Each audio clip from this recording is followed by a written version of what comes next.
All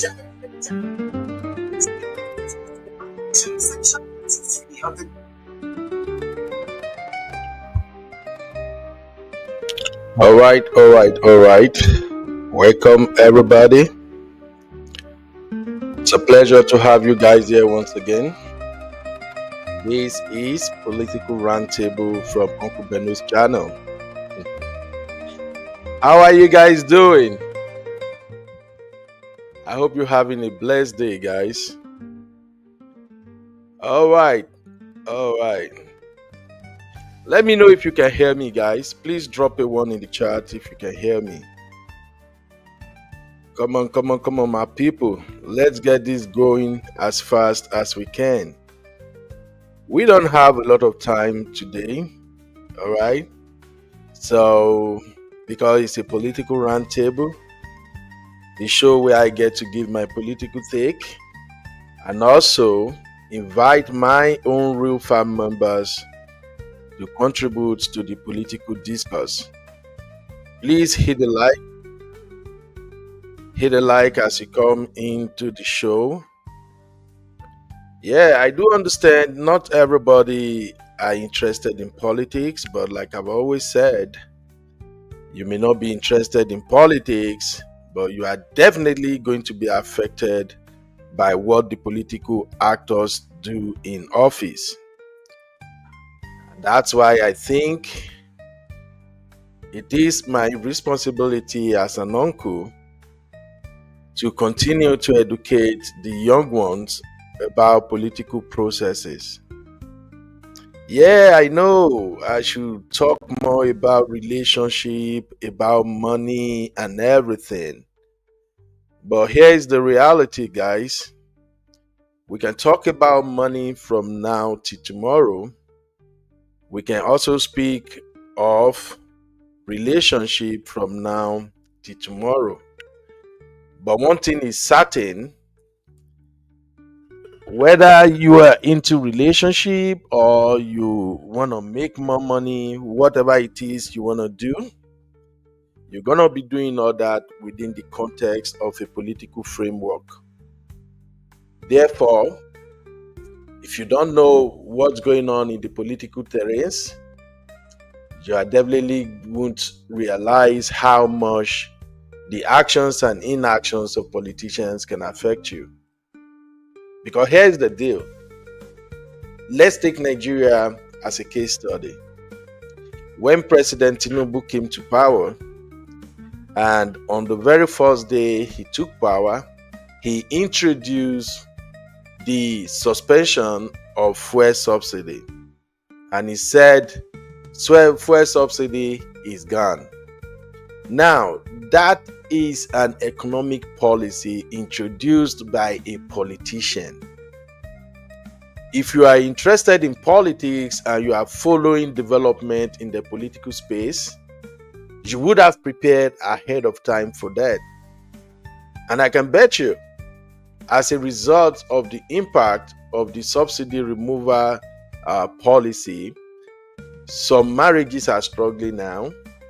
A lot of people have lost their businesses. Many investors have lost money. So I'm saying that to establish the fact that even if you are not interested in politics, you cannot exist without the impact of political actors. So welcome my people. I'm going to share my link to get Mr. Dayo into the show. Mr. Dayo is my political analyst partner. Uncle Dayo, if you are free, please come in the studio. But if you are not free, no problem, we're good. All right, I see everybody here already. I see you, my people. Comfort Adagri, you welcome. Comfort, how are you? Juliet Ye Balogun Zenab. These are my people. Classic Yoruba TVs, Kings.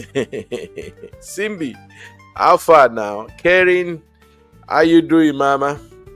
And of course, my Mercy Kendra, fine girl to the core. You're welcome. Uncle Dayo, I see you, sir. How you doing? AJ, AJ, the coded politician. And of course, my beautiful sister Abby. How are you doing today, Mama? All right, all right, all right. Uncle Dayo, how are you doing today, sir? I'm fine, Uncle Daniel. It's so good to be here. Thanks. Thank Sorry you. for missing Thank you. today's program, but I watched it later and it was a blast. I'm really happy. Oh, Thank you, sir. no problem, sir. I know that yesterday is Sunday and people have got stuff to do. All right, we're gonna dissect today's show. Please hit the like, share to your people, so we can all learn. Something is happening in the Nigerian political space, and I think the earlier we start talking about it now, the better for us all. All right. Um, on last episode of Political Roundtable, I spoke about Peter Obi, how Peter Obi is being protected by God, and I use May Edochie as another example of people who are enjoying God's protection. So today we're going to continue this series and we're going to talk about what is happening right now. If you really follow this show, you are going to enjoy it because I told you my first hustle was in academic research. So I do a lot of reading, I do a lot of digging. Like I can literally find anything that I want in any library. If you require make I pay money, I'll pay money. So today's show will be an eye opener. So if you are ready, my people, I'm so ready. So, but first, what are we going to talk about in this show? As you can see from the caption, red alert. Serious red alert. APC admits hatred for Peter Obi. That's all we're going to be talking about today. And that was shocking. That actually shows the decadence in our political system in Nigeria. So my people, if you are ready, I'm so ready. Welcome again to Political Roundtable. And I will be right back.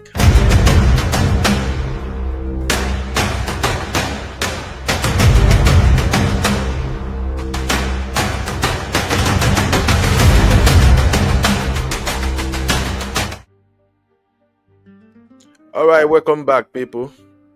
Hey, Simbi, what's up? I see you, mommy. How you doing? All right, so let's start this show. Yeah, good evening, Simbi. You're welcome. So let's start today's show by first off looking at what is trending.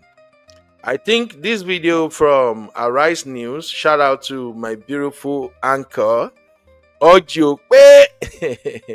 This video kind of make my job a lot easier. So I'm gonna start playing this video and then we will react to it and we will move on because there are still more to come. In today's show, I will introduce you guys to the concept of political cartel. Yeah. After our reaction, we're gonna focus majorly today on political cartel. So first off, let me ask you, do you know what we mean by political cartel? What is political cartel? If you know the meaning of political cartel, drop a 1 in the chat. If you are not familiar with the term, drop a 2. That's what I want you guys to take away from today's show. You know, if you follow me very well, you go learn a lot of politics. So even if you don't want to be a politician, but at least you will be politically aware. So drop in the chat. Do you know the meaning of political cartel? If you know meaning of political cartel, drop 1. If you don't know what political cartel is all about, drop a 2. And continue to do that as we watch what is going on. Take a listen. Well, good morning to you, viewers. Let's begin what's trending by discussing the warning issued by the governor of Edo State, Monday Okpebholo, who over the weekend cautioned Peter Obi, the Labour Party's 2023 presidential candidate, against visiting the state without obtaining security clearance. The governor's statement made during a public event stems from Peter Obi's previous visit to Benin City on June 7th, where he donated 15 million naira to a nursing school. Okpebholo claimed that the visit coincided with the resurgence of violence in the state, which resulted in 3 deaths. He emphasized his role as a chief security officer of Edo State and stated that high-profile individuals, especially politically exposed persons, must notify him and seek security clearance before public engagements to ensure adequate security measures. Well, let's take a listen before we take some reactions. The man will say no gashishi. I am sending a direct message to him. There is a new sheriff in town. He cannot come to Edo without telling me, because his security will never be guaranteed. Whatever happens to him when he's in Edo State, he will take it. I am serious about it. He came the other day and donated 15 million. Somebody was saying, no, that she should get 15 million to donate to people. By the time he left, there was crisis. 3 people died in Benin. So for that reason, tell Obi he should not come to Edo without telling me. The man where he say no get shishi. I mean, that has been a conversation, long-drawn conversation about Peter Obi and his frugal nature. But obviously, you know that he does a lot of donations and all, but that's not the subject of the day. But in the meantime, the warning has drawn widespread criticism from various groups, including Labour Party senators and human rights lawyers, who argue that it infringes upon Peter Obi's constitutional right to freedom of movement. However, the Edo State government has since clarified that the governor's statement was not a threat, but rather an emphasis on the need to follow security protocols, particularly in the current volatile security environment. Meanwhile, the APC chairman in Edo State, Jarret Tenebe, has endorsed Governor Okpebholo's warning to Peter Obi to seek clearance before entering Edo State. During a press conference, Tenebe stated that the governor was right in saying that Peter Obi couldn't enter the state without permission from Governor Okpebholo because, according to him, there's deep-rooted hatred for Peter Obi in the state. Let's take a look. The governor can say that because of the kind of hatred that people have for Peter Obi in the state, including me.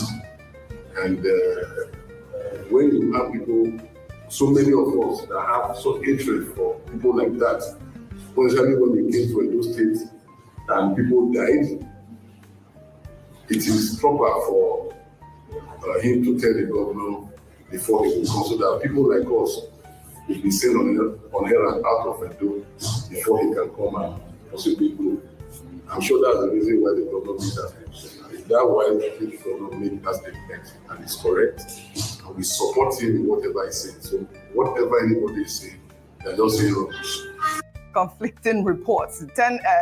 Jarret here is saying he supports the governor and that, he is right. And, a lot of people, including himself, deep hatred hates Peter Obi. How can you hate a human? I mean, have you heard anything like this? I'll just take a reaction. I had a flurry of reactions, but since we've been discussing this, I'll just take this one. Now, a fellow Nigerian is warning another Nigerian about visiting another part of Nigeria without security clearance.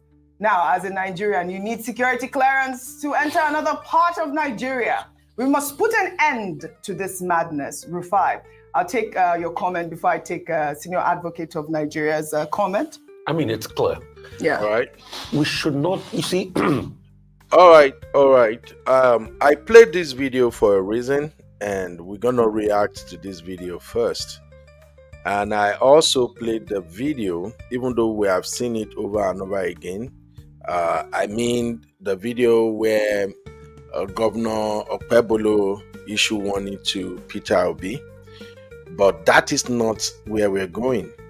What is concerning is what the APC chairman in Edo State said. How can somebody admitted on camera that the APC don't like Peter Obi, and that even him himself, he has deep hatred for Peter Obi? Wahala dey, my people. That is worrisome. That's the reason why I played this particular video. I will just take like 2-minute reaction, and then we will have our own reaction here. It goes back to our leadership recruitment process. Look at the caliber of people that we have as leaders. Just look. People that can come out and say, oh, don't come to my state because of politics. Then the party chairman also came out, say he has deep-seated hatred. That's what he a said. Party chairman of a political party. So when you look at the caliber of leaders in Nigeria, you know why Nigeria has not moved forward in all these years. And see, if we continue with this level of leaders, it will never be well with Nigeria. Because Nigeria is so blessed. But the problem is there's a way that people that are the 10th, 11 have a way of making it to the top. Where is discretion? Where is decorum? And the representative of the Edo State government that wrote a letter that said, it's because of security, tried to placate the situation and said, there's a thing about moral and spiritual inclination to giving, that when you give, you don't allow the world know. I dare him. I triple dare him to go and condemn President Tinubu's wife that has donated 1 billion that we have recognized and applauded here. I dare him to condemn her. Or warn her not to come into the session. Because she's high profile. No, I'm not even saying about warning her. No, I'm sorry. Okay, go ahead. Not using TV that they're not born and went to warn President Tinubu. It's Peter Obi, they do all of that too. But I dare him to condemn President Tinubu's wife that donated billions to people. That why did she announce it publicly? I dare him. I triple dare him. Right. You see, I'm not saying don't have partisan politics, but be sensible. Don't incite violence and hatred. For a man to come out and say he has deep-rooted hatred, you know what that means? So it's a reflective of his personality, but I'm not surprised. Is it not Jarret? Jarret that came here, they say they don't watch Arise TV, that people don't have money to subscribe in it. Is it not Jarret? All right. Forget that one. Okay. Before we proceed, Uncle Dayo, can you give me your take real quick regarding that statement by Edo State APC chairman? Welcome, Sister Latu. We love you, Mama. Hello, Uncle Dayo, are you here? Thank you very much, sir. I'm very much here. The thing is this APC party chairman in Edo State has only just stated the obvious.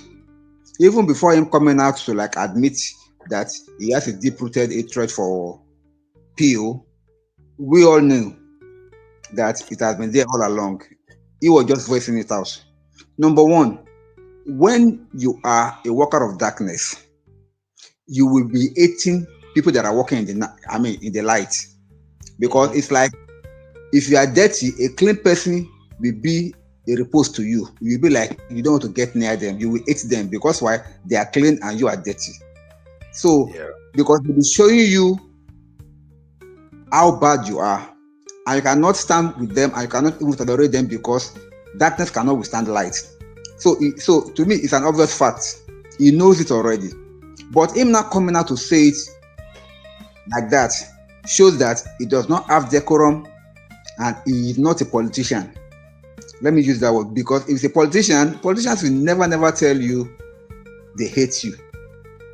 Because politics is all about strategy, popularity, skills, and then it's a game in a way. Somebody must win and somebody must lose. So you don't show your hands like that. Him saying this now will generate a lot of controversies for him. People will drag him, and it will not keep Peter Obi on the alert that, okay, these people hate me, so he now knows how to avoid them. So he has dealt himself a bad hand by coming out to say that. And then on the party scene generally, they know, not only in Edo State, that the only man to beat in this next coming election is Peter Obi. That's why they cannot hide their hatred towards him. not for any personal reasons, but for the fact that he is the man of the people. And being the man of the people, they are not comfortable about it. And even though you look at them in that same Edo State, all of them there, from the governor down to the people that are there, that are doing all this, their dirty politics, how did they even get there? That will take us to your next question. But for now, I would say to this man that is saying all this, that he has just shot himself in the foot. Nothing more than that. Thank you, sir. Thank you very much. Thank you, Mr. Dio. I want to believe we are getting values from this show already. So make Mr. Dio do justice to that question. My sister Latu, I see you. Everybody, I see you. I will come to you guys shortly. Okay. Now, before we move on, let me also show you the reaction of Omoyele Sowore to that same comment coming from both Monday Okpebholo and the APC chairman in Edo State. Listen to how Sowore replies reply to the same issue. We will take people. If the governor of Edo State threatens me, we will take people down there and dethrone him as the governor of the state. When the people are talking, when they take over the street, all oppressors will run away. So recently, the Edo State governor made a comment passive as threats against Peter Obi. What's your take on that, especially looking at the intolerance that the APC is displaying? That's Peter Obi's problem with the Edo State governor.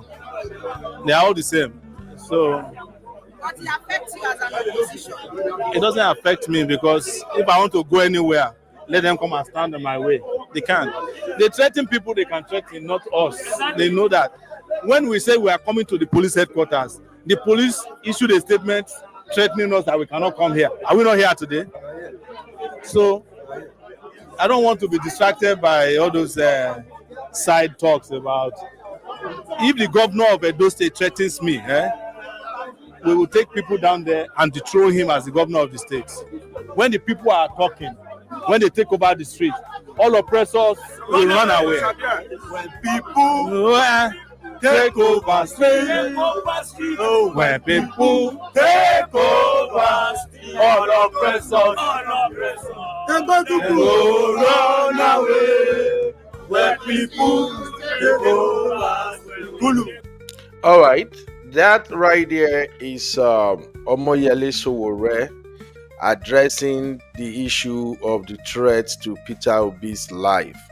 Now, I've told you guys a couple of times that I've always have my reservations with Omoyele Sowore and how he goes about his political activity. Now, for those who don't know, Sowore is actually from our state. He's from Ondo State. He's from my area. Sowore is from Okitikupa. I'm from Igbobini. We are like side by side. But I've never been a supporter of Sowore political ideology. Like I said, on this show, I'm going to speak more about political cartel. But in another show, we're going to cover political gangsterism. There is a thin line between political cartel and political gangsterism, but that is not what this particular roundtable is all about. I will get to that shortly. First off, on the show yesterday, I emphasized how Peter Obi method seems to be the best approach considering the current situation in Nigeria. And I said that based on the fact that Peter Obi's goal is to ensure that the Nigerian masses enjoy dividends of democracy. His intention for running for president is quite different from the intention of many of the politicians we have in Nigeria. And that is because Peter Obi values human life. And Peter Obi realizes that we cannot bring about changes if we are ready to destroy everything. And that right there is how Peter Obi is different from Sowore. But before we move on, Uncle Dayo, if you look at Sowore's statement, where he said the statement by Okpebholo threatening Peter Obi, that is Peter Obi's problem. They are all the same. What can you say to that, sir? First and foremost, I will say that is political gangsterism. He was once a student union leader in the University of Lagos in his younger days, and he has led a lot of protests here and there over the years. So he's somebody that you can tag as a political gangster. However, he being a political presidential candidate for his party shows that he has interest in becoming the president of this country at some point in time in life. His statement clearly depicts what an average passionate politician will do or will say. But if hello, sir, was in a kind of a gangsterism, he's not somebody that is known to be outspoken like that. Hello, Mr. Dayo. He's somebody that leans towards logic. Yes, sir. Okay, go ahead, sir. I can hear you. You were breaking earlier. Go ahead, sir. Oh, that I was saying that Peter Obi is somebody that one can see that he leans towards reasoning and is not violent by nature. But that's why some people seem to see him as somebody that is weak, that is not radical enough. But he has his own ways. Somebody may just judge him to be, he's a weak man, he cannot speak, he cannot act. But no, not everybody have this violence in our nature. Peter Obi is somebody that will look at issues critically and find a way around it. Instead of confrontation, you find a way around it. That does not mean that he's weak. Now, this threat now that this governor has given to him that they cannot guarantee his security in the state, is quite right. Now, I will agree with Omoyele Sowore that they can only say it to Peter Obi. They cannot try that with Atiku. They cannot try that with any politicians in the country. Yeah. Even Dino Melaye, as radical as he was, he cannot try it with Dino Melaye. Even this my brother, this lawyer from this Edo State, that's a political activist also. They cannot try it with him. Why? Because they've seen Peter Obi as someone that is quiet and gentle. Everybody's trying to take a ride on him. But that doesn't change anything.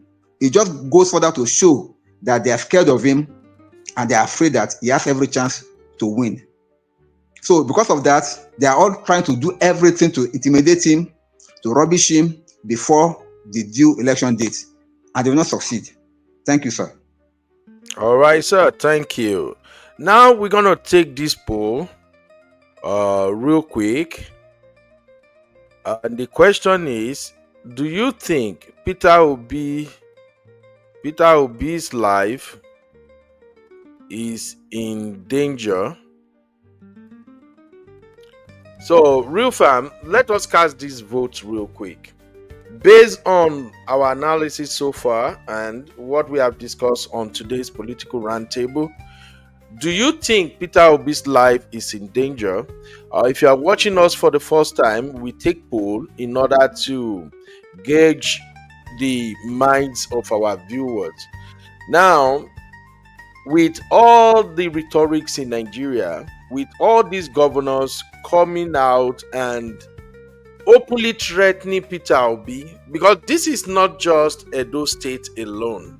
Remember the governor of Benue State? The one that even claimed he's a man of God, that he's a pastor. You remember what that MF said? When people died in his state, he came out and said, Peter Obi must not come to his state. It's becoming a trend among majorly the APC governors. So pardon me, I don't have anything against APC. Like I told you, I'm just interested in politics and what they got going on. But we have to call bullshit out when we say it. These governors are beginning to toe the same line. The Kaduna governor deployed DSS and the police to disrupt a birthday celebration rally organized to honor Peter Obi.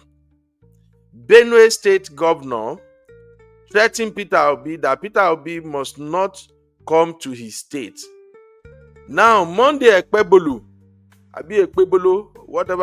whatever they called him, now he's saying the same thing. APC chairman in Edo State also said, yes, we all hate him, we don't like him. Even me, I don't like him. And the governor is right to say that. Now, if we're looking at this trend, can we agree that Peter Obi's life could be in danger?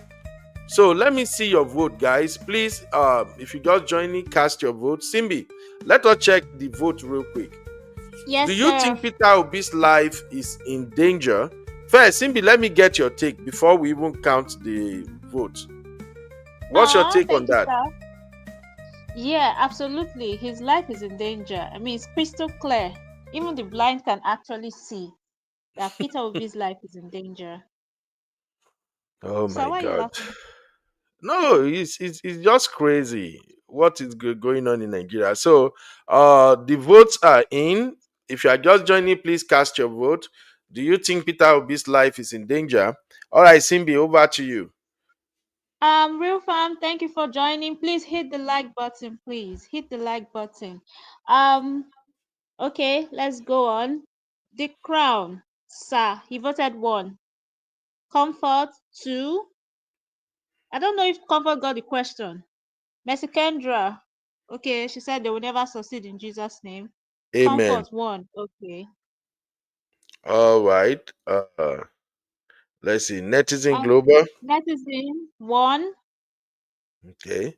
All right. Let's also take some comment. Okay, so Comfort Adagri is saying Benue governor is just bearing pastor name as title. The man is a devil in pastor clothes. Whoa, okay. Mercy Kendra is saying they should hold APC responsible if anything happens to Peter Obi. That's All right. right.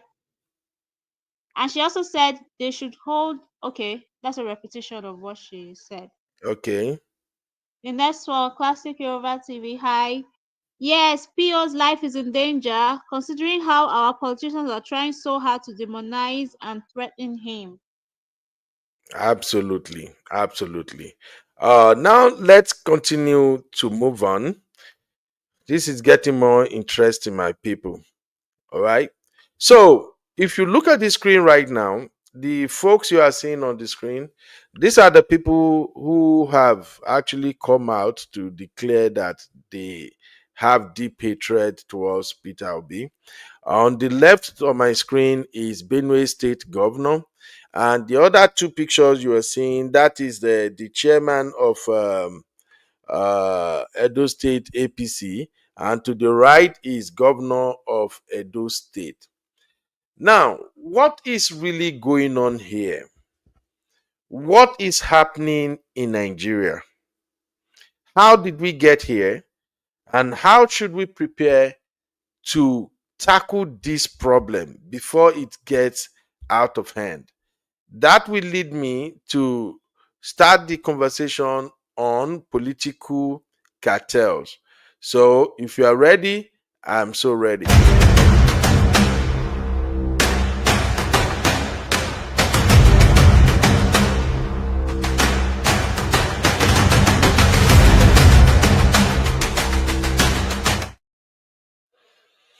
All right. Let me introduce you to Politics 105. Politics 105 is a class where we teach all kinds of political terminologies and the implication of those terminologies, as well as why you should know these terminologies. Welcome, everybody. If you're watching for the first time, please hit the like button. Don't be a stranger. Join the conversation. But first, before I show you or before I dive into defining and explaining this concept of political cartel, let's start by first analyzing what is cartel itself. I do believe that many of you have heard the word drug cartel, cartel this, cartel that. Even at the time in Nigeria, we have people who are into petrochemical cartel. Many people who are stealing our crude oil and all that. But the the term cartel could be applied to several phenomena depending on their activities and what they got going on. So first off, what is cartel? So a cartel is a group of independent businesses or individuals who work together to control a market, often by limiting competition and fixing prices to increase profits. A drug cartel is a specific type of cartel involved in the illegal drug trade, often with the goal of controlling supply and maintaining high prices. Now, the general definition of cartel is that a cartel is formed when independent entities agree to cooperate rather than compete to gain a stronger market position. The cooperation often involves price fixing, output restrictions, or market division. Cartels are generally illegal in many countries as they restrict free market as they restrict free market competition. Now, having defined what is cartel, let's now look at how the phrase political cartel applies to the Nigeria situation. All right, if you're ready, let's go. Okay. Ooh, I'm loving this already. All right. I'm coming. Let me arrange my screen in such a way that I can go through this effortlessly and you can also see what I'm saying. There is a reason I'm doing this, and I'm showing you guys that I'm actually reading this from Google. Um, we have a problem in Nigeria. In fact, it's not just Nigeria's problem. The problem is black race problem generally. The vast majority of us black people, we hate to read. We hate to do our own research. We typically want people to tell us what's going on, and then we fly on the basis of that rhetorics. And I'm saying this to clear the air that I'm reading this from Google, not because I have any reservation towards any political party in Nigeria, but rather the purpose of analyzing this political cartel concept is for us Nigerians to actually realize or rather appreciate what is happening before our eyes and why we should make conscious effort to make sure we put an end to this trend. So, if you're ready, here, let's go. So, in political science, a political cartel refers to a situation where established political parties cooperate to maintain their power and influence, often limiting competition for new or smaller parties. This cooperation can involve sharing resources, jointly shaping policy, and making it difficult for outsiders to enter the political arena. Let's go into the characteristics of a political cartel. Now, if you notice all these characteristics in PDP, APC, and even the new form ADC, if you notice any of these characteristics, please let me know in the chat. I'll come back to the chat and we'll read it together. So, key characteristics of a political cartel. Number one, cooperation among established parties. Instead of competing fiercely, parties in a cartel may collaborate to achieve common goals, such as maintaining their dominance. 2. State resources used to maintain power. Cartel parties may leverage state resources like funding, medical access, and institutional structures to benefit their own positions and limit opposition. 3. Limited competition. The cartel aims to reduce the number of parties and make it harder for new or smaller parties to gain traction, effectively creating a closed system. 4. Focus on maintaining the status quo. Cartel parties may prioritize maintaining their own positions and influence rather than pursuing radical policy changes or challenging the existing political order.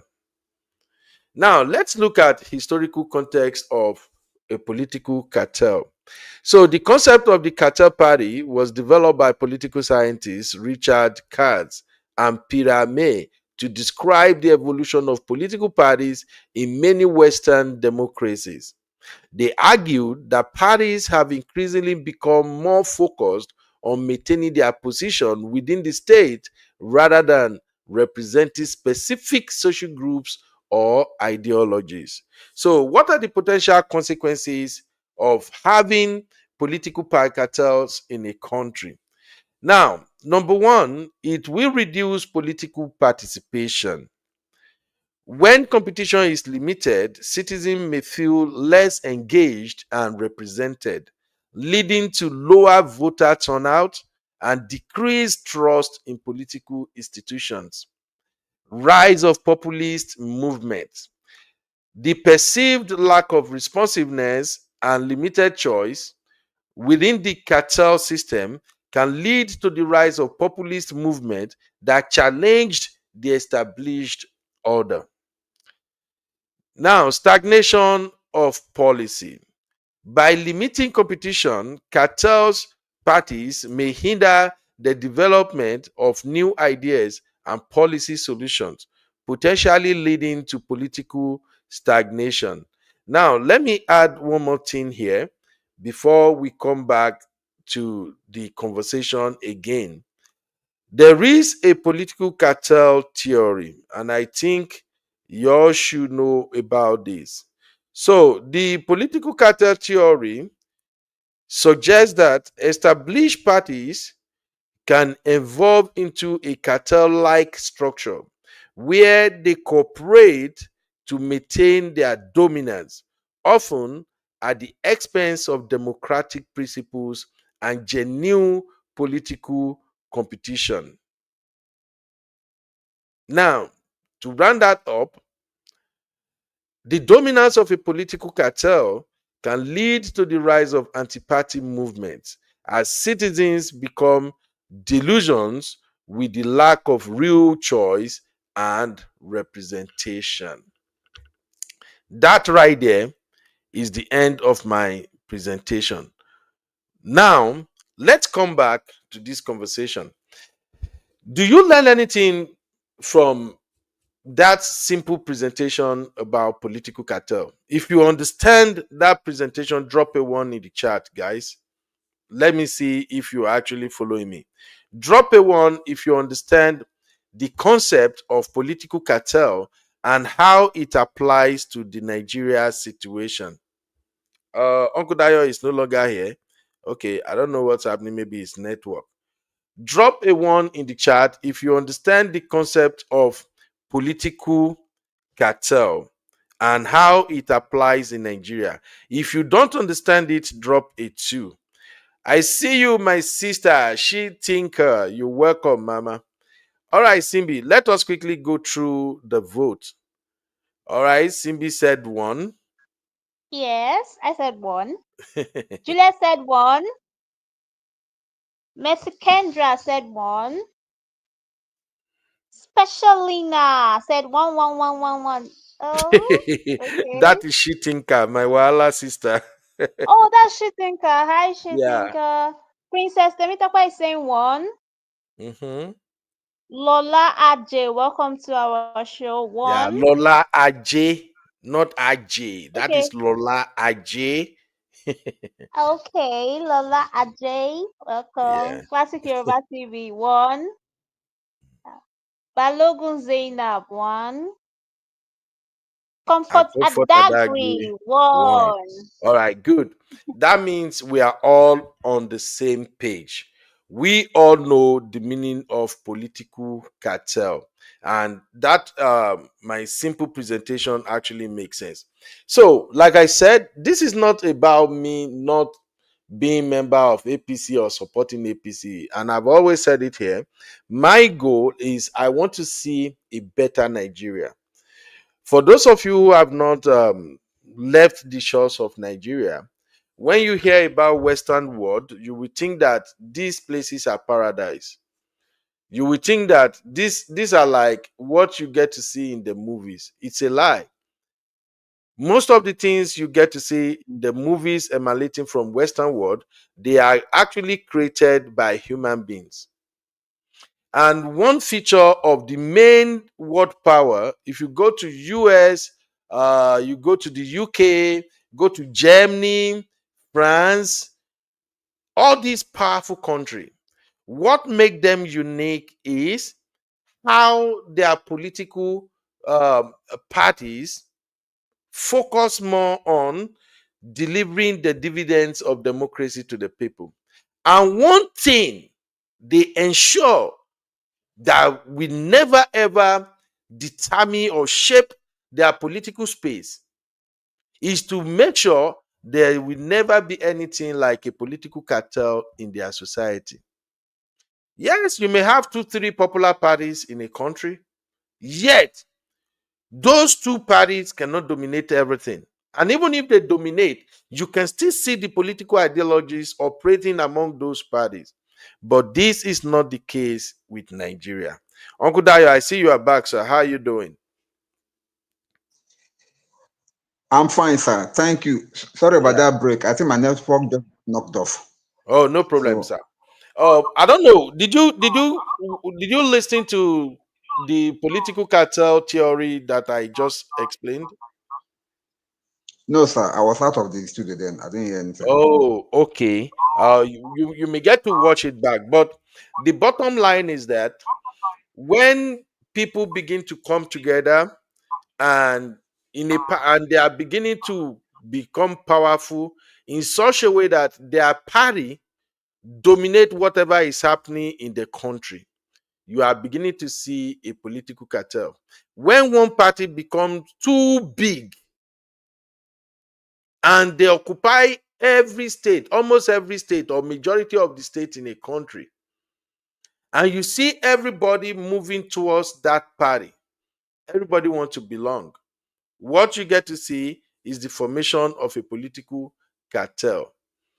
And the way it is in Nigeria right now, with both PDP, from PDP to APC, from APC to this new ADC, what they are forming in Nigeria are political cartels. They all have the characteristics of political cartels. So, Uncle Dayo, would you agree or disagree that Nigeria is having political cartel structure right now? now it is not just right now. We have been having it, sir, even before now. And the fact of the matter is that if you remember this idea of kingmakers that we have even in our traditional setup, it is Mhm. that idea that I think these politicians borrowed from. They constitute themselves to become somebody like kingmakers. They and these are people that have power and influence in society, and then Mhm. from the political base, they come together to try to control the power that be in the country. And this is a Yeah. very, very bad trend. Most Western world that we, as we know it, they don't allow this because they could see where it will lead to. So most countries don't allow it, but I don't know why in Nigeria particularly, I'm not sure about every other African countries, this is thriving. And it's only thriving because of the way Nigerian is set up. But political cartels are very, very much around in Nigeria, and they're gathering almost at every time just to reign and to gather the reins of power. That's it. Right? Okay.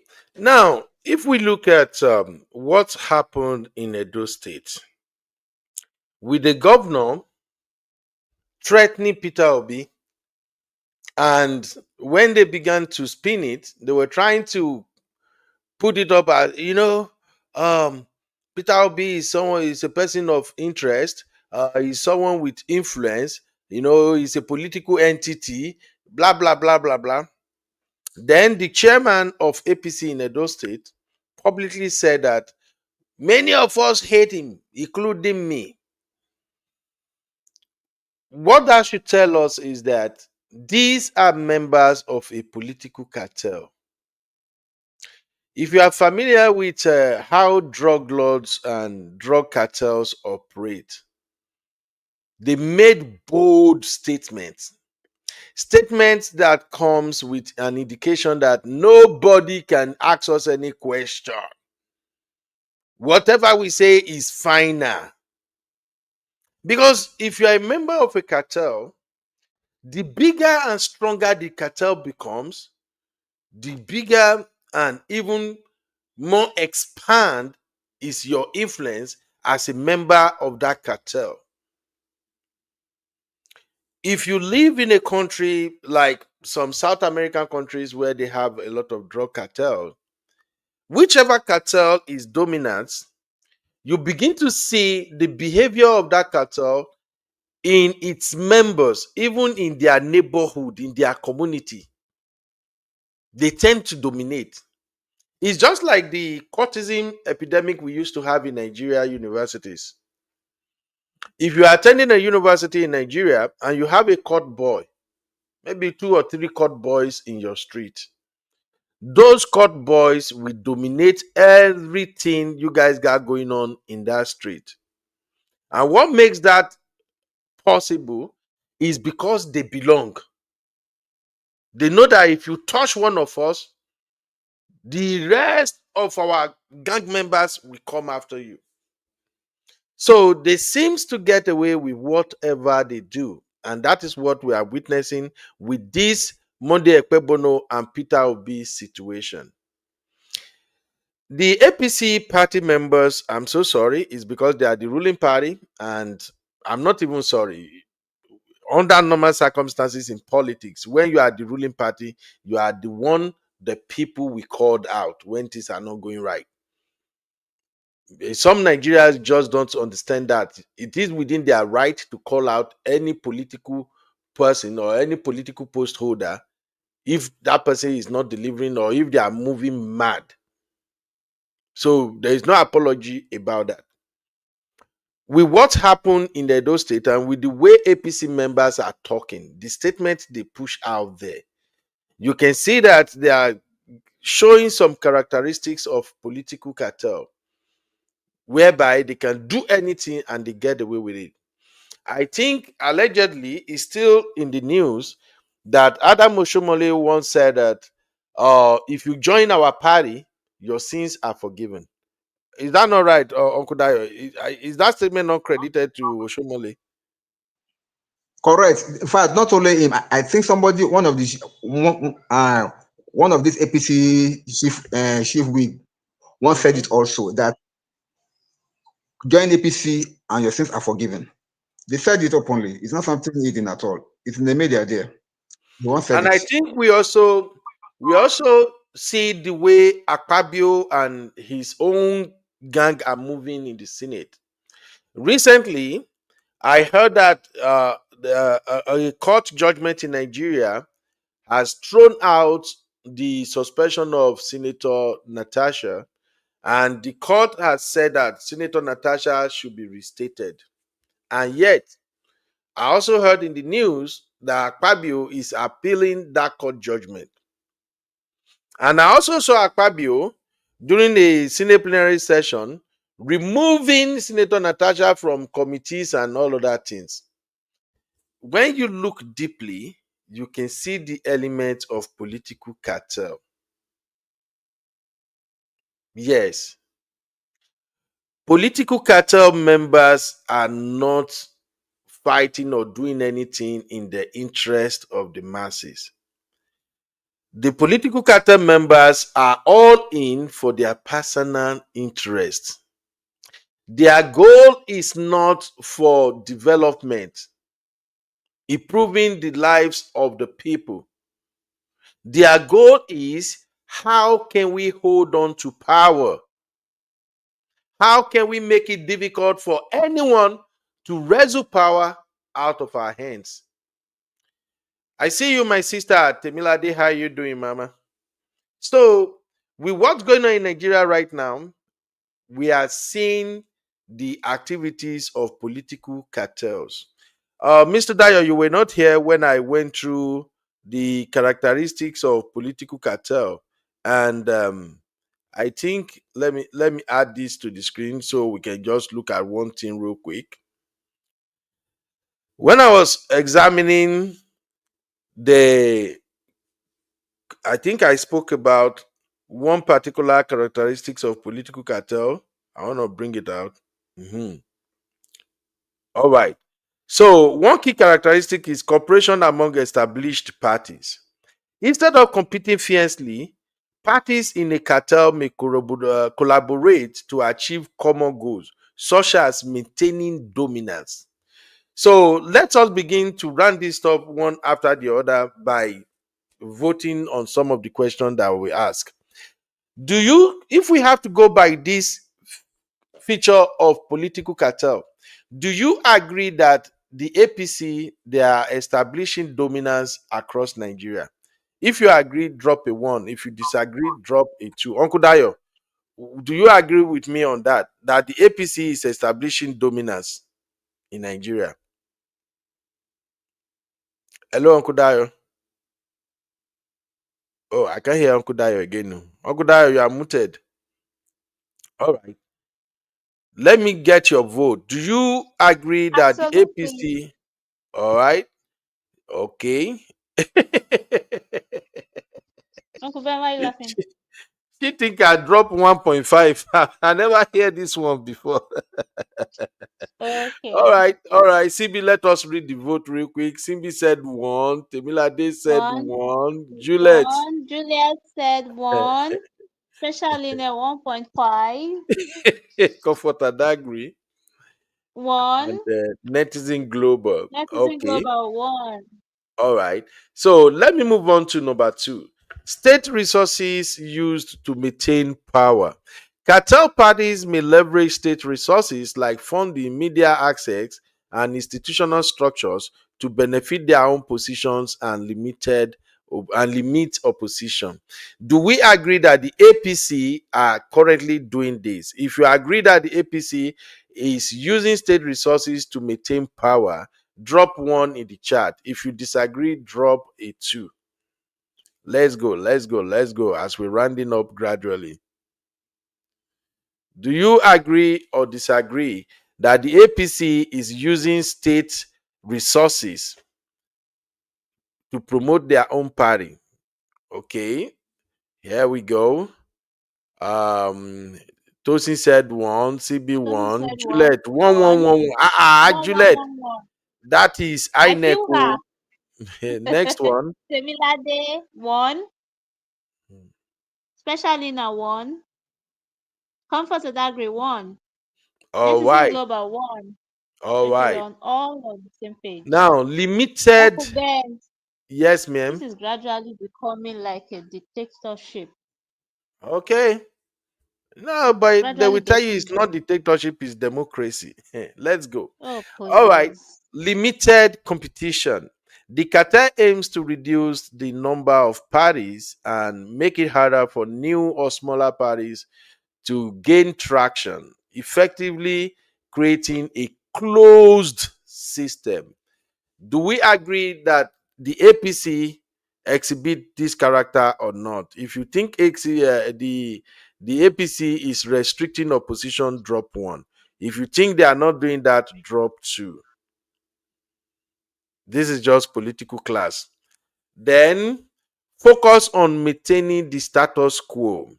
Cartel parties may prioritize maintaining their own positions and influence rather than pursuing radical policy changes or challenging the existing political order. Now, if you look at what APC is doing, many of these governors that are joining APC, the main reason they are doing that is because they want to maintain status quo. They want to hold on to power. So if you think the APC are also doing that, please drop a 1 in the chat. If you think no, APC is not doing that, drop a 2. Now, as we round up, I hate to play this video, but I just have to play it. Don't know. Because this guy, he started well, but now he's pissing me off. Make I no lie.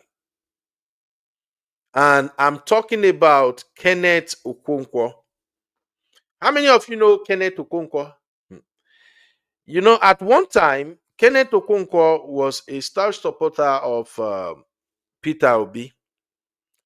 In fact, he was like he appointed himself the spokesman for the Labour Party and Peter Obi.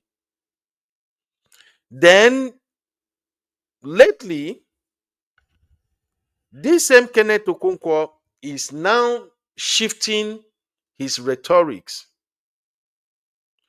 He's criticizing Peter Obi publicly.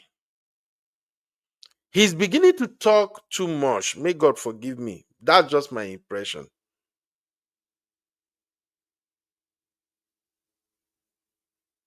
He's beginning to talk too much. But then, when this issue of Monday Okpebholo came up, he spoke on to Arise News, and I just want us to hear his take as we are living here. Let me take this from Godwin Osato. Hey, Godwin, how are you doing, my brother? Simbi, can you read Godwin's comment real quick? Okay. Hello, Simbi. Yes, sir, I'm here. Go So, hi, ahead. Godwin. Godwin says Obi and his people are the greatest hater of our time. They to the extent that they even wish people DEAD. The truth remains Obi and Atiku has no pathway to presidency. Whoa. All right. No. That's the beauty of politics. That's the beauty of democracy. Thank you, Godwin. I appreciate your take. Now, Godwin has a very good point because within, even while talking about the concept of political cartel, the reason people form cartel or group of people form a cartel is because they perceive that they have enemies too. So, just like many obedience felt like, oh, if you are Atiku supporter or if you are Tinubu supporter, you are an evil person. So also are the supporters of Atiku and Tinubu see obedient as this rugged, wicked set of people. And I see what Godwin is saying here because I remember when ex-president Buhari passed, some people are actually wishing DEAD on Tinubu. So he has a point. And thank you, Godwin. I like people with diverse opinion. You're welcome, my brother. Shout out to you. And Sister Lola said, my brother. Shout out to you. And Sister Lola said, Uncle Dayo, you are echoing again. Oh. Lola said he's an actor. Afuro. No, Lola said, sorry. Uncle Dayo, go ahead. You want to say something, sir? Yes, I just wanted to say something about what my brother Godwin said. That is actually the narrative from every perspective, because if you are not in power, it is difficult for an average person to see you getting to that power.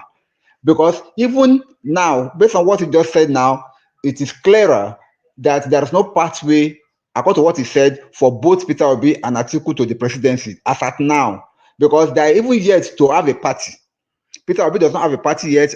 I mean, he does not have a party's mandate yet. Same thing with Vice President Atiku also. He does not have a party mandate yet. So both of them does not have a clear pathway to the presidency now. Until one of them have the clear pathway, that's what they can say, okay, they can be a contending partner with the ruling party.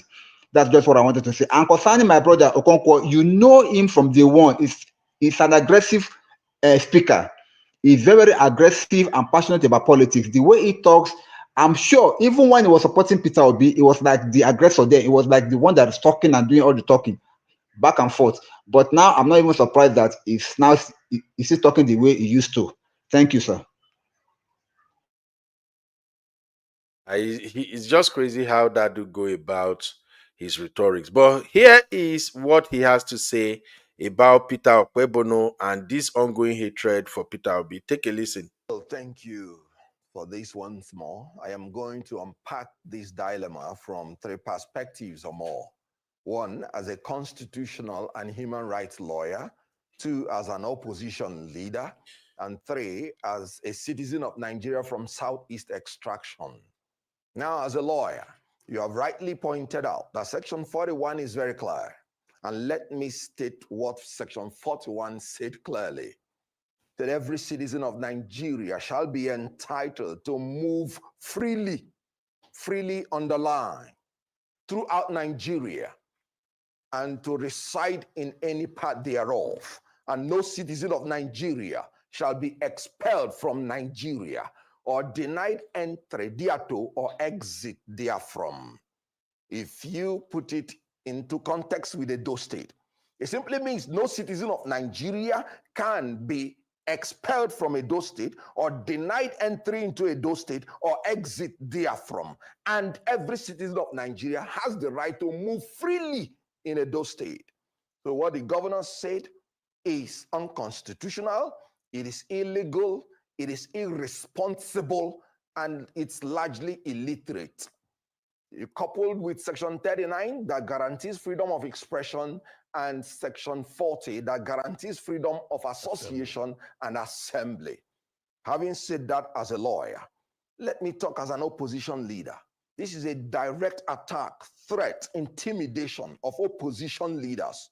Recall that Adams Oshomole blocked airports. Even the Minister of Aviation noted that what he did was wrong, yet nobody threatened him. Nobody locked him up. If it were an opposition leader, he would have been in jail cooling off before anything is said and done. But whenever you come to APC, your sins are forgiven. And look at an innocent citizen, just because he's an opposition leader, he's been threatened, his life being threatened, that he should not step into Edo State by a governor that is INEC produced, figure challenged, pinchomic and petite, and largely illiterate, like I said. Now, let me come in from the point of being a citizen from Igbo extraction. I sense tribalistic, cheap, ethnic bigotry in this governor. If Peter Obi were to be a leader from Hausa land or from Yoruba land, this governor will not dare make such a statement. Recall when 16 persons were killed in Edo State, before even making any investigation, he ran to Kano State to prostrate.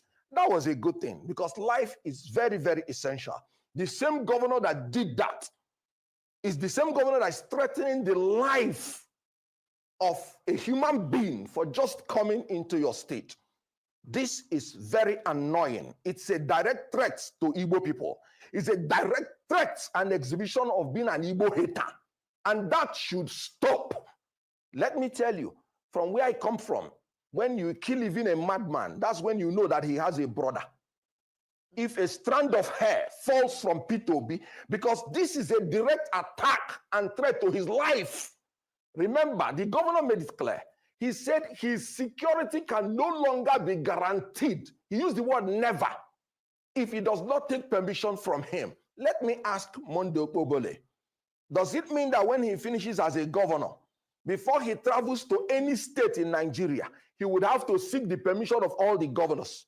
Okay. Does it mean that 200 million Nigerians, before they step into Edo State, they would have to seek permission from the governor? Okay. And in the case of AMPP versus the IGP, the law has even been made clear that you don't even need permission, even when you want to embark on a protest.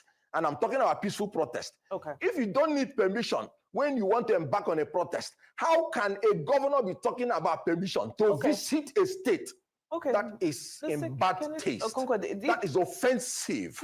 These are the questions. I reject it with everything that is within me.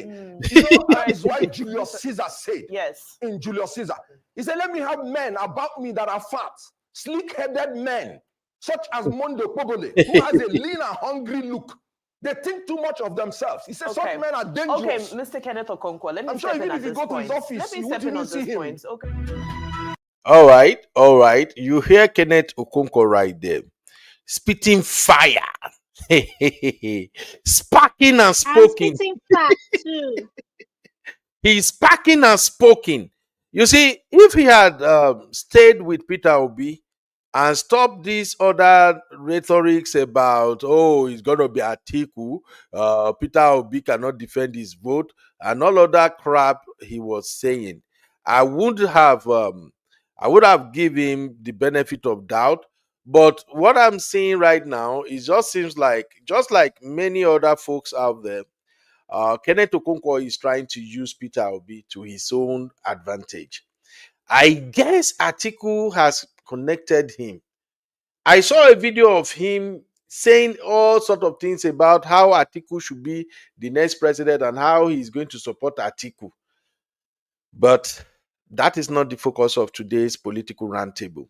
Anyway, you heard him, and I think he actually made valid point. First, as a lawyer, he got his facts correct, and I think his takes were awesome. Uncle Dayo, do you want to say anything about Kenneth? I just want to applaud what he said because he actually spoke facts. And again, also, if people like him does not come out and a lot of other people, in fact, I'm expecting the obedience now to be dragging the governor of Edo State. It's simple because this is an open threat to the life of Peter Obi. In fact, and then not only him, even his state party chairman also confirmed that hatred. And from the poll that we had, everybody believes that PO's life is in danger. The question now is, what are we going to do about it? The only thing we can do about it is to start to let them know that his life is sacred and nothing should happen to him. Otherwise, they see him as a threat and they are not going to stop until they eliminate him as a threat. And that will not be palatable to all of us, to us all. Because as it is now, 2027 is around the corner, and the only credible person that they can be afraid of is Peter Obi. And if they cannot beat him, God forbid, they may want to eliminate him. Thank you. Exactly. Thank you, Uncle Dayo.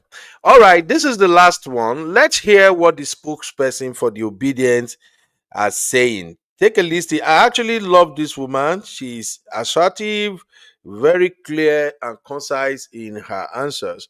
Here is her take. I said this because this is not the first time Obi has received such a warning. I think he received that warning from the Benue State Governor, Hassan, earlier.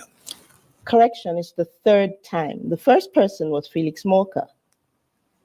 He's not a governor. It doesn't matter. Oh, well, but he's with the APC. No. He's with the APC. So what I'm trying to explain to you is that there is a trend for tyranny. There is a trend not to respect the lives and movement of people. So it started with the Felix Morka and continued with the Benue State Governor. And then now we're seeing that trend with the Edo State Governor. Felix was not particularly a threat, if I remember. I was the person that actually came to speak. Yeah, and it was. He said whatever Peter Obi sees, he should take it like that. What does that mean? I was right here on this table. I had that interview. And I remember asking, is the APC telling us something? Are they saying to us that Mr. Peter Obi's life is not safe? Are they? This is the third time. Please don't make excuses for Mr. Felix Morka. No, because right here, he said what he said. It could be due to... And he went to different television stations trying to defend it. And you can see that because of those kind of comments, more people have come out to threaten his life, to tell him he's not safe. So the question... I do not understand how, when you are the chief security officer of your state, you dare say that people will not be safe? So the question is, that attitude, how best do you think it can be checked? I mean, what I just read a while ago talked about not being in tune with the Constitution of the Federal Republic of Nigeria, because you know that is a fundamental right of anybody to go to anywhere in Nigeria, and be safe. You don't need, and be safe. It's not rocket science. So what you're saying is that Nigerians aren't generally safe. So how do we what check you're that saying? How do we check the attitude? Somebody, I personally believe that we should actually launch a lawsuit. Safe. So how do we check that attitude? How do we check the attitude? Somebody, I personally believe that we should actually launch a lawsuit against Governor Okpebholo. Okay. Because what he has done, he has dropped the ball on the citizens of Nigeria within Edo State. And that should be cause for fear. That should be cause for concern amongst Nigerians. Because of time, because we already are in a country where we know that many Nigerians aren't safe. And then a governor comes to say, except you take permission from him before you can come into his state to do charity. It means that everybody in the opposition, every Nigerian wants better healthcare. What did Mr. Peter Obi go to do? It was about healthcare. It was about education. And when you have a problem with somebody who is doing his own quota, he's not stealing money from anybody. He's using his own personal resources to support the government. What you should do is applaud him and not threaten him. What's your sense of obedience? I mean, they celebrated his 64th birthday. All right. Unfortunately, that's all we can take from that interview, but I just love the eloquence of this woman. I think her name is what they call this woman's name again? Kazaure. She's well spoken. She's just like, it feels like listening to Misty talking, the way Misty break laws and everything down. But then the main issue here is about Peter Obi's safety. As it is right now, I will appeal to His Excellency Mr. Peter Obi to please watch how he moves and what he does. My appeal to Mr. Peter Obi is not because of presidency or being candidate or whatever. It's because of Nigeria as a whole. I will say some things codedly, and I will.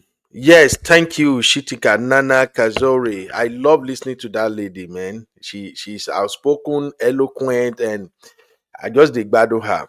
So I'm gonna say some things codedly, and I will leave it for you guys to go figure. On yesterday's show, our political roundtable yesterday, I said if Nigeria will exit, if Nigeria will continue to be a country after 2027, it all depends on Peter Obi. You see this threat to his life, you better be careful. I think right now the country is sitting on a keg of gunpowder.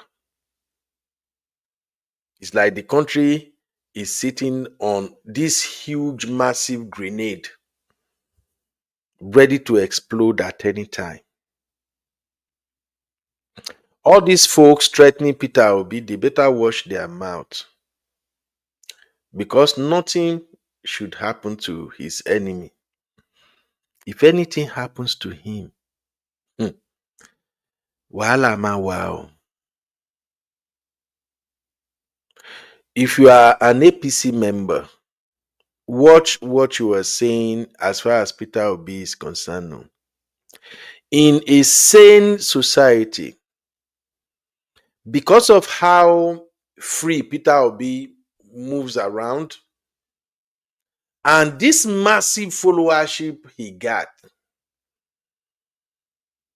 ever since these folks are making these unreasonable comments, what a government would have done is to increase Peter Obi's security details. If they truly understand what could happen if anything happened to Peter Obi. I'm not saying anything, no. Mi ò sọ nǹkan kan o. Ẹni bá létí kó gbọ́. Go and check all countries that descended into war. Go and check all countries that erupted into big wahala out of the blue skies unexpectedly. It is when there is political unrest in those countries, and maybe the person the poor masses are hoping on now become a victim of circumstance. Now, when Kasala dey burst, you see all these your big people then go run, no. Tó bá ṣẹlẹ̀ wọ́n máa sá o. So please, for those in authority in Nigeria, politicians, watch what you are saying. You guys are moving like political cartels. Thank you, Sister Yinka. Welcome, ma. You guys are moving like political cartels. And if you are somebody who read a lot of novels, especially if you like to read drug-related gangster novels or watch their movies, no cartel exists forever. They always come down. And whenever they want to bring the cartel down, it's always devastating. Even the innocent go hear am. Go and watch what happened in Colombia.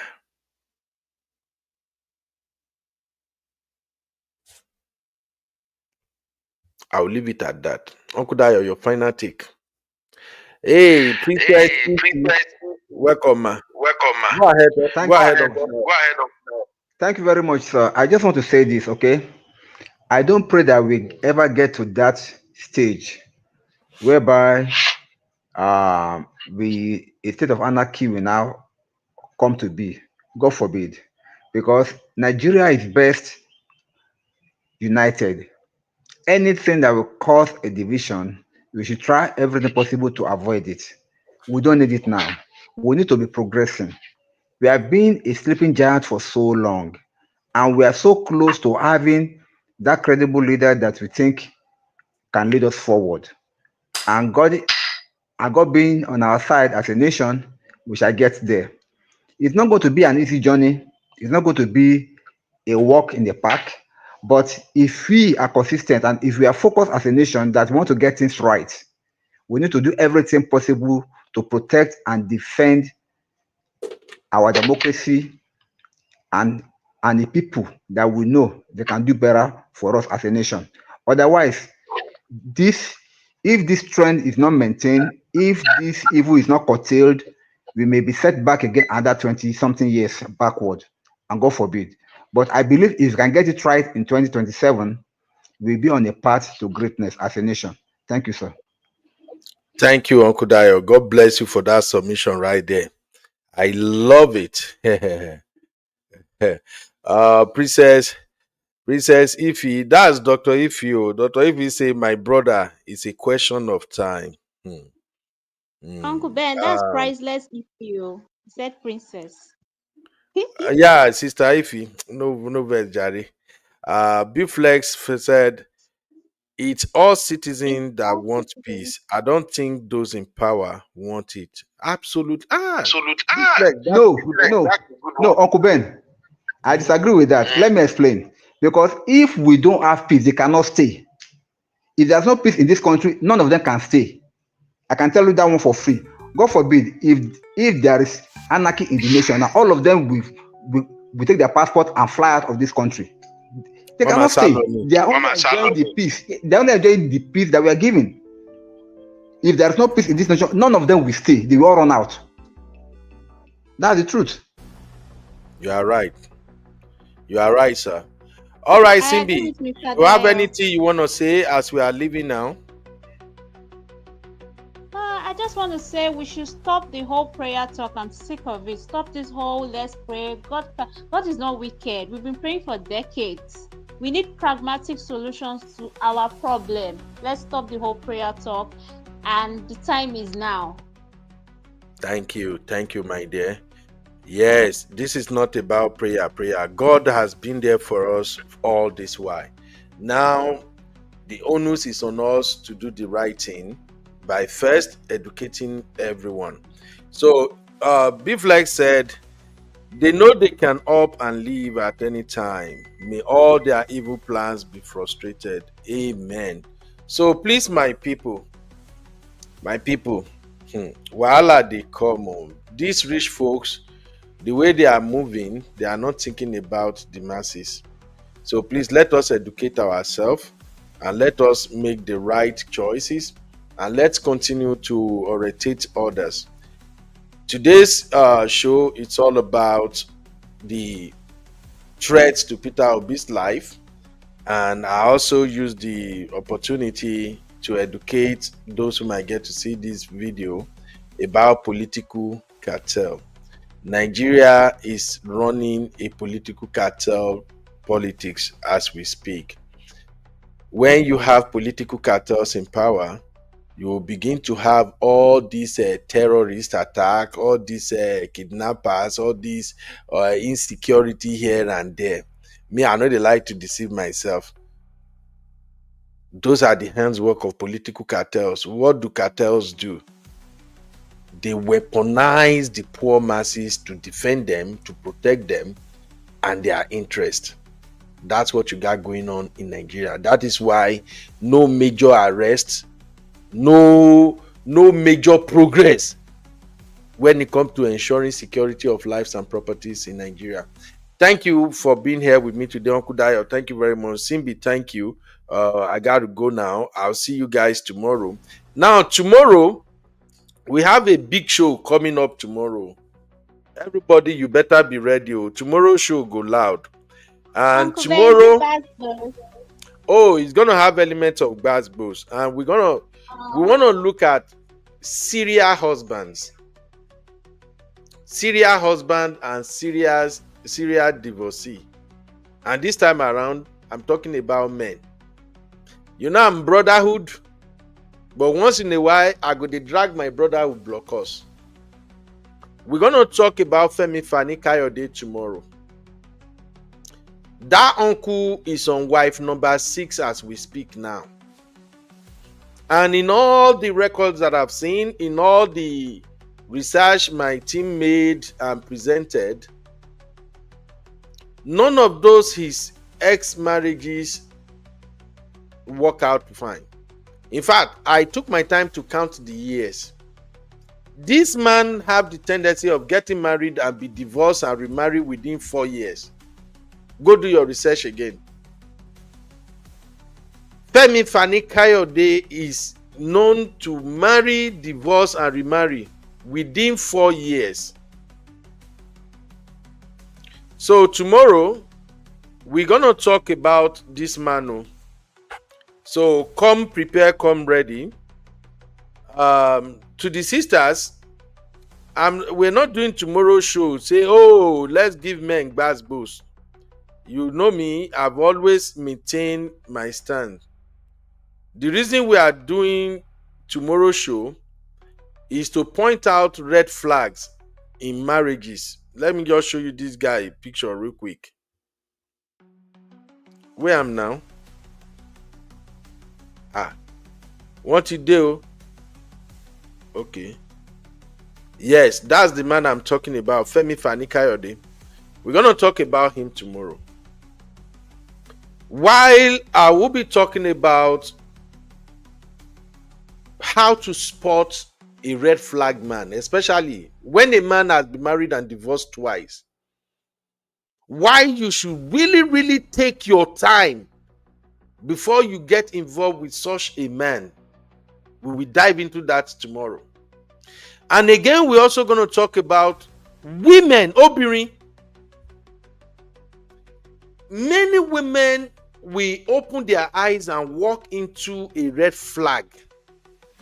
And when they collect, they go begin on they cry. He's a narcissistic. Simbi, what be that narcissistic? He's a narcissistic. He's a narcissist. He's a narcissist. He's a narcissist. He's a misogynist. He's which grammar they get again? Egoistic. A chauvinist. Egoistic. He's petrica. He's this. Me, Uncle Beno, I've told you guys, I know they support rubbish. Like my in-law go say, rubbish. I know they support rubbish. You cannot open your eyes and walk into a red zone. And then the heat come begin they fry you. You come begin they try to do us emotional blackmail. Ain't gonna work. Yes, they will not generalize men. They will not say all men has come. They are not well. All men has come. Men are dogs. The same thing I'm saying, I will continue to say it. When a man marry once and divorce, he married the second time and divorce. That third time, you will be woman where you won't walk enter that third time. You are walking into a fry pan. Yes. The same applies to man too. A woman has been married, divorced once, married, divorced the second time. The third time, you open your eye as a man.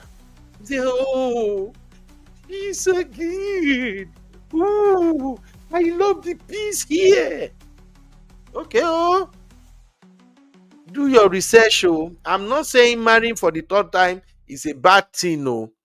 But make sure you are very, very prepared for whatever you receive as that marriage progress. We will talk about that tomorrow. Thank you, my real fam. So, tomorrow, bring your thinking cap. Femi Fani Kayode did not just marry once. This bro did not marry twice. He married 1, 2, 3, 4, 5. And now, this Omoyibo now, this Omoyibo, make I show now this Omoyibo where. Now you see this Omoyibo now. This Oyinbo Malato where you see for this screen now.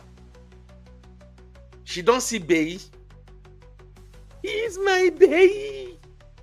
Let me tell you something about old men. Yes, let me tell you something about old men. A narcissistic old man, a wife beater as a young boy, a young man, a narcissistic young boy, young man, they don't change when they old. Though. Girls, I don't know whether they hear me. Preach. A man who don't value women when they are younger, they don't change when they grow older. In fact, they grow worse. These older men that are marrying younger girls, now then they was pastor. Wife number 1, number 2, number 3, number 4, number 5, they came out with their life. Oh. I will leave it at that. Let us meet tomorrow. Yes, Sister Ify, he remarries again. He remarries again. I'll see you tomorrow. Simbi, see you tomorrow, mommy. All right. In the meantime, please. Yeah. In the meantime, please, everybody pray for my presidential candidate. To help me pray for Mr. Peter Obi. May God protect him. Me, I want Obi to be safe because I sense danger is coming. Danger is coming.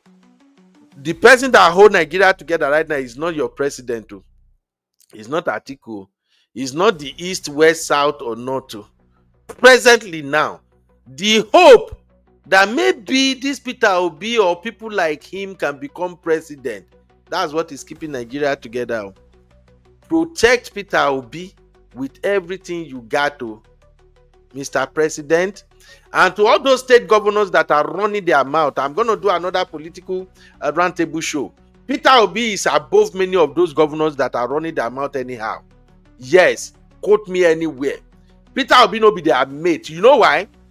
When they say hey, he's a former governor, I'm a governor, we are saying, fuck the shit. You are not the same with Peter Obi. Peter Obi is a former governor who became presidential candidate and gathered over 6 million votes in less than 8 months of campaign. That is a man none of you governors can ever be. All of you governors that we have seen so far, none of you can ever have that record. A man walk into a political party that has no structure, no history, and turn that political party around just because people believe in him. In 2023 presidential election, he came third according to INEC. But still, everybody knows that every vote this man got is an authentic vote. It's a vote of choice. So those of you governors that you are running your mouth, Peter Obi, where is the governor? Blah, blah, blah, blah, blah. He is not your freaking mate. Go run. Before you go to say Peter Obi na your mate, go contest. May you see if you go get even 500,000 votes from Nigerians. That's my take. I'll see you guys tomorrow. Thank you, Sister Ify. Yeah, it's not easy. I'm afraid of Nigeria future. Me too. May God help us. I'll see you guys tomorrow. Bye-bye for now. Kasongo ye Mombali nanga Kasongo mbona wewo Songa libala Ungo ye Kasongo mbona wewo Mombali nanga